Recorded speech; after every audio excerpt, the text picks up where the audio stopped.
ನಿನ್ನೆ big boss ಮನೆಯಲ್ಲಿ captain ಆಗೋದಕ್ಕೆ ಅಂದರೆ ಒಂದು ಟಾಸ್ಕ್ ಇತ್ತು. ಆ ಒಂದು ಟಾಸ್ಕಿಗೆ ಸಂಗೀತ ಅವರ ಹೆಸರು ಮತ್ತು ತನಿಷ್ ಅವರ ಹೆಸರು ತಗೊಂಡ್ರು. ಇಲ್ಲಿ ಸಂಗೀತ ಅವ್ರಿಗೆ ತುಂಬ ಜನನೇ ಸಪೋರ್ಟ್ ಮಾಡಿದ್ದಾರೆ. ಇಲ್ಲಿ ಕಾರ್ತಿಕ್ ಅವರು ಮತ್ತು ವರ್ತೂರ್ ಸಂತೋಷ್ ಅವರು, ಮೈಕಲ್ ಅವರೆಲ್ಲ ತನಿಷ್ ಅವ್ರ ಹೆಸರು ತಗೊಂಡ್ರು. ಆಮೇಲೆ ವಿನಯ್ ಅವರು, ನಮ್ರತಾ ಅವರು ಕೂಡ ಇನ್ನು ಉಳುಕಿದವರು ಅಂದರೆ ತುಕಾಲಿ ಸಂತೋಷ್ ಅವರು ಎಲ್ಲರೂ ಕೂಡ ಸಂಗೀತ ಅವರ ಹೆಸರು ತಗೊಂಡ್ರು. ಇಬ್ಬರು ಜನ ಕ್ಯಾಪ್ಟನ್ಸಿ ಟಾಸ್ಕ್ ಆಡೋದಕ್ಕೆ ರೆಡಿ ಆದರು. ಆಮೇಲೆ ಅಲ್ಲಿ ರೆಡಿ ಆದ್ರಲ್ವ, ಅಲ್ಲಿ ಸಪೋರ್ಟ್ ಮಾಡಿದ್ರು. ನಿನ್ನೆ ನೋಡಿದ್ರ ಎಷ್ಟು ವಿಚಿತ್ರ ಅನಿಸಿತು.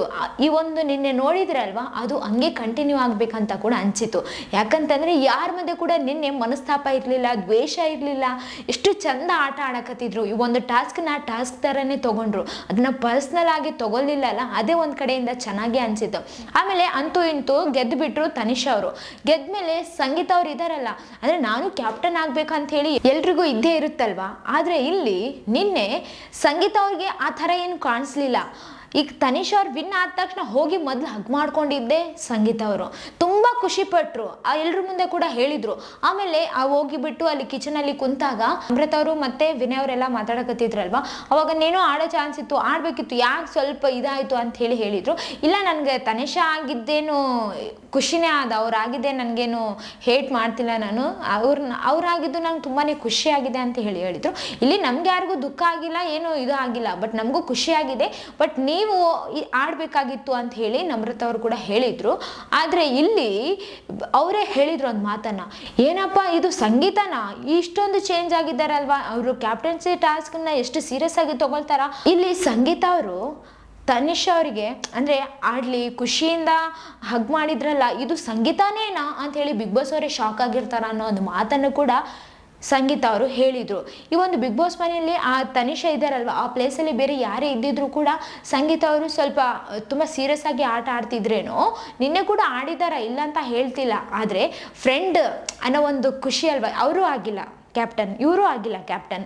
ಸೊ ಇಬ್ಬರಲ್ಲಿ ಯಾರಾದರೂ ಕೂಡ ಖುಷಿ ಪಡ್ತೀನಿ ಅನ್ನೋ ಒಂದು ಖುಷಿಯಲ್ಲಿದ್ದರು ಸಂಗೀತ ಅವ್ರು ಅಂತಲೇ ಹೇಳ್ಬೋದು. ಇಲ್ಲಿ ತನಿಷ್ ಅವರು ಕೂಡ ಅಷ್ಟೇ ಒಂದು ಖುಷಿಯಲ್ಲಿದ್ದರು. ನಾನು ಕ್ಯಾಪ್ಟನ್ ಆದೆ, ಲಾಸ್ಟಿಗೆ ನಾನು ಕ್ಯಾಪ್ಟನ್ ಆಗೇ ಬಿಟ್ಟೆ ಈ ಒಂದು ಮನೆಯಲ್ಲಿ ಅಂತ ಹೇಳಿ ತುಂಬ ಖುಷಿ ಪಟ್ಟಿದ್ದಾರೆ. ಆದಷ್ಟು ಬೇಗ ಸಂಗೀತ ಅವರು ಕೂಡ ಬಿಗ್ ಬಾಸ್ ಮನೆಯಲ್ಲಿ ಕ್ಯಾಪ್ಟನ್ ಆಗಬೇಕು. ಯಾಕಂತಂದರೆ ಎಷ್ಟೋ ಜನಕ್ಕೆ ಆ ಒಂದು ಆಸೆ ಕೂಡ ಇದೆ. ನಮ್ರತಾ ಅವರು ಆದರು ಕ್ಯಾಪ್ಟನ್, ಎಲ್ಲರೂ ಕೂಡ ಕ್ಯಾಪ್ಟನ್ ಆದ್ರಲ್ವ.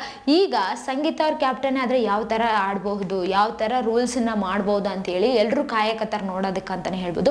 ನಿನ್ನೆ ಬಿಗ್ ಬಾಸ್ ಮನೆಯಲ್ಲಿ ಕೂಡ ಹೇಳಿದ್ರು ಅದೇ ಒಂದು ಮಾತನ್ನ ಕೂಡ. ಈಗ ತನಿಷ್ ಅವ್ರು ಆಗಿದ್ದಾರೆ. ತನಿಷ್ ಅವರು ಆ ಒಂದು ಇದಕ್ಕೆ ಅಂದರೆ ಕ್ಯಾಪ್ಟನ್ ಅದಕ್ಕೆ ಡಿಸರ್ವ್ ಇದ್ದಾರ, ಅವರೇ ಚೆನ್ನಾಗಾದ್ರು ಅವ್ರಾಗಿದ್ದು, ಅವ್ರು ಆಗ್ಬೇಕಂತ ಹೇಳಿ ಕೂಡ ಈ ಒಂದು ಬಿಗ್ ಬಾಸ್ ಮನೆಯಲ್ಲಿ ನಿನ್ನೆ ಮಾತುಗಳು ಬಂದ್ವು ಅಂತಾನೆ ಹೇಳ್ಬೋದು. ಇಲ್ಲಿ ತನಿಷ್ ಅವ್ರೀಗ ಕ್ಯಾಪ್ಟನ್ ಆಗಿದ್ದಾರಲ್ವ, ನೋಡೋಣ ಹೆಂಗ್ ಆಡ್ತಾರ ಅಂತ ಹೇಳಿ. ಆಮೇಲೆ ರೂಲ್ಸ್ಗಳನ್ನು ಎಲ್ರಿಗೂ ಒಂದೇ ಥರ ಮಾಡ್ತಾರ. ಅವ್ರು ಇಲ್ಲಿವರೆಗೂ ಕೂಡ ಎಲ್ರಿಗೂ ಒಂದೇ ಥರನೇ ನಡ್ಕೊತಾನೆ ಬಂದಿದ್ದಾರ. ಸೊ ಇನ್ನು ಮುಂದೆ ಈಗ ಒಂದು ಜವಾಬ್ದಾರಿ ಬಂದಮೇಲೆ ಯಾವ ಥರ ನಿಭಾಯಿಸ್ಕೊಂತ ಹೋಗ್ತಾರ ನೋಡೋಣ.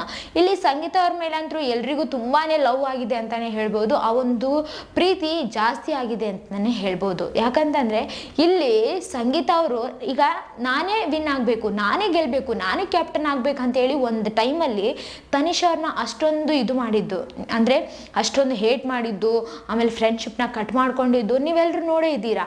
ಈಗ ಫ್ರೆಂಡ್ಗೋಸ್ಕರ ಒಂದು ಕ್ಯಾಪ್ಟನ್ನ ಅವರಾದ್ರು ಅಂತ ಹೇಳಿ ಖುಷಿ ಪಟ್ರಲ್ಲ, ಆ ಸಂಗೀತಗ ಈ ಸಂಗೀತಗೂ ತುಂಬ ವ್ಯತ್ಯಾಸ ಇರೋದು ನಿಮ್ಗೆಲ್ರಿಗೂ ಈಗಾಗಲೇ ಗೊತ್ತಾಗಿದೆ ಅಂತ ಹೇಳಿ ತಿಳ್ಕೊಳಕತ್ತೀನಿ. ಇದೇ ಥರ ಮತ್ತಷ್ಟು ವೀಡಿಯೋಸ್ಗಾಗಿ ನಮ್ಮ ಚಾನಲನ್ನು ಲೈಕ್ ಮಾಡಿ, ಶೇರ್ ಮಾಡಿ, ಸಬ್ಸ್ಕ್ರೈಬ್ ಆಗಿ. Thank you.